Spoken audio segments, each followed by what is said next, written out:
கீதா, ஏன் அழுகுற? சொல்லிட்டு உங்களை பார்க்க முடியுமா முடியாதோன்னு நான் பயந்துட்டேன். எனக்கு ஒண்ணும் ஆலையே, நான் நல்லா தான் இருக்கேன். அது இங்க உங்களையும் என்னையும் ஒன்னா பார்த்து எங்க அப்பா என்னை இழுத்துட்டு போய் இனி இந்த ஊர்ல இருக்க கூடாது, உடனே போயாகணும்னு சொல்லி கொஞ்ச நேரத்துக்கு முன்னாடி வெளியே போயிட்டாரு. உங்களை பார்த்தே ஆகணுங்கிற முடிவுல நான் ஓடி வந்துட்டேன். இன்னும் கொஞ்ச நேரத்துல அப்பா வந்துருவாரு. அதுக்குள்ள உங்ககிட்ட எப்படியாவது பேசணும்னு நான் ஓடி வந்துட்டேன். இன்னைக்கு போயிட்டு மறுபடியும் எப்போ வருவேன்? எப்போ வருவேன்னு எனக்கே தெரியாது. காதல் ஒரு தெய்வீகம். காதலிச்சா கல்யாணம் பண்ணிக்கணும், கைவிட்ட கூடாது. இப்ப போற, எப்ப திரும்பி வருவேன்? திரும்பி வருவேன், ஆனா எப்ப வருவேன்னு என்னால சொல்ல முடியாதுங்க. கீதா, மழைக்கால மேக மாதிரி என்னை தொட்டுட்டு போற, அந்த குளிமை மறையக்குள்ள மறுபடியும் திரும்பி வந்துருவில்ல?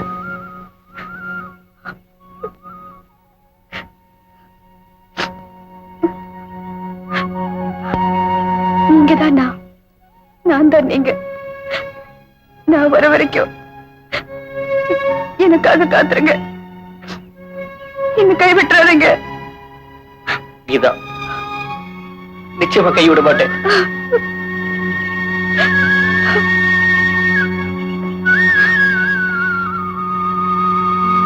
பாபு, மெட்ராஸ்க்கு ஒரு சந்தர்ப்பம் கிடைச்சா இந்த அட்ரஸ்க்கு வாங்க.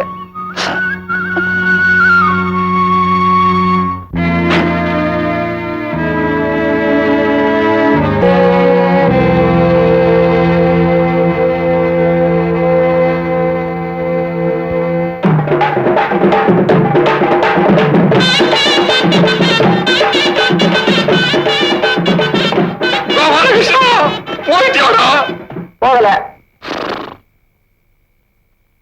சாகலையா? ரிப்பேர் எல்லாம் பார்த்து வை, ஒரு 200 அடிச்சிட்டு வரேன். சரிங்க.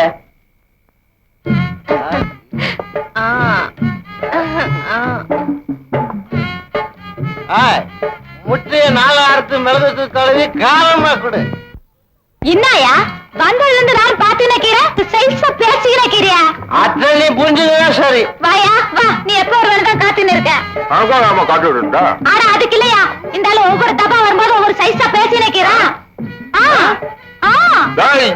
நீ பேட்டையில பெரிய ரவுடியா இருக்கலாம், அதுக்காக கல்யாணம் ஆகிற பொண்ணுகிட்ட நாங்க நடந்துகிட்டு இருக்காரு. ஏதோ சாராய தடிச்சமா, சால்னாவை சாப்பிட்டோமா, சாதாரணமா போனமான்னு இருக்கணும். வள்ளுவர் என்னடா சொல்லியிருக்காரு? பிறர்க்கின்னா முற்பகல் செய்யின், தமக்கின்னா பிற்பகல் தாமே வரும்.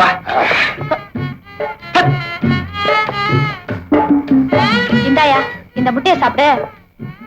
இவனுக்கு ஒரு தங்கச்சி இருக்கிறதுனால தானே மத்தவங்களுக்கு புத்தி சொல்றான். இருக்கட்டும் இருக்கட்டும். நீ வருவேன்னு எதிர்பார்த்து ஏமாந்து போட்ட. இந்த ஆளுக்கு என்ன சொல்லி புரிய வைக்கிறதுன்னு எனக்கு ஒண்ணும் புரியல. ஏனுங்க, நான் வேணும், என் சம்சாரத்துக்கு பெருசா வேணுங்க, கொஞ்சம் வர்றீங்களா? எங்க புலப்புற ஆஸ்பத்திரிக்கா? ஆமாங்க. அதான் நான் ஏதுங்க, ஏழைக்கு அதிக பெட்ரோல் தான் ஊத்துறேன், பணக்காரனுக்கு அதிக பெட்ரோல் ஊத்துறேன். வேற இடம் பாத்துக்கோ. குமா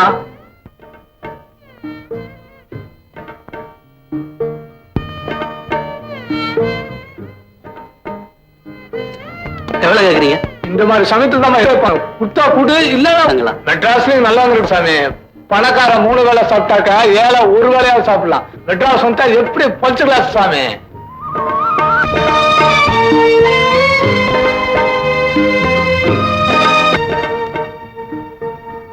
சார்,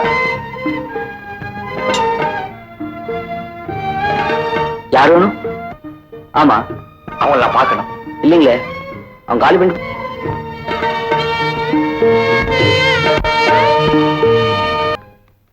இங்க வாமா. என்ன சித்தி? நானும் ரொம்ப நாளா பாத்துக்கிட்டு இருக்கேன். ஏன் எப்ப பார்த்தாலும் உம்மன் இருக்கிற? அதெல்லாம் ஒண்ணும் இல்ல. இல்ல, உன் மனசுல எதையும் நினைச்சுக்கிட்டு இருக்க. இத பாருமா, அழகான பங்களா, ஆடம்பரமான கார், கூட்ட குரல் கார், நீயும் தினம் ஆயிரக்கணக்கா சம்பாதிக்கிற. அப்படி இருக்கும்போது நீ எதையோ பறிகொடுத்த மாதிரி இருக்கிறத பார்த்தா எனக்கு மனசு ரொம்ப சங்கடமா இருக்குமா. கீதா, உன் மனசுல இருக்கிறத என்கிட்ட சொல்லு. உங்க அப்பா கிட்ட சொல்லி நான் சரி பண்றேம்மா.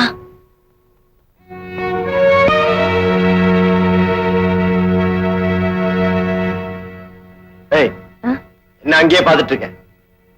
கொஞ்சம் இப்படி வாங்க.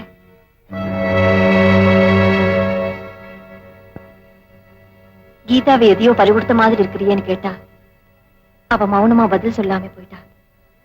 ஒரு தாய் கிட்ட பொண்ணு மௌனம் சாதிச்சா அவளுக்கு கல்யாண ஆசை வந்துருச்சேன்னு அர்த்தம். இந்த பாரு, கீதா 4 வருஷம் நல்லா பாடி சம்பாதிக்கட்டும், அவளும் செட்டில் ஆகட்டும், நாம 2 பேரும் செட்டில் ஆகலாம்.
ஏன் தம்பி, உங்ககிட்ட பாத்திரமே இல்லையா?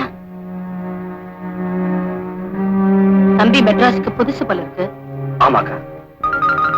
இது என்ன தம்பி, இது பொட்டி? ஹார்மோனி பொட்டி. தம்பி வாசிக்கிற ஒரு போல இருக்கு. உள்ள வா தம்பி, வா.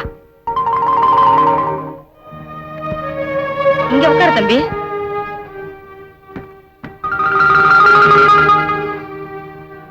சாருக்கு எந்த ஊரு? வீட்டுக்கு யாராச்சும் வந்துட்டா போதும், கேள்வி கேட்ட கொண்டு விடுவியே. பாவம் தம்பி வயிற்றுப்பட்டும், வேலையை பார்த்துட்டு போயாண்டி. ரொம்பத்தா ஐயோ, நீ சாப்பிடுப்பா.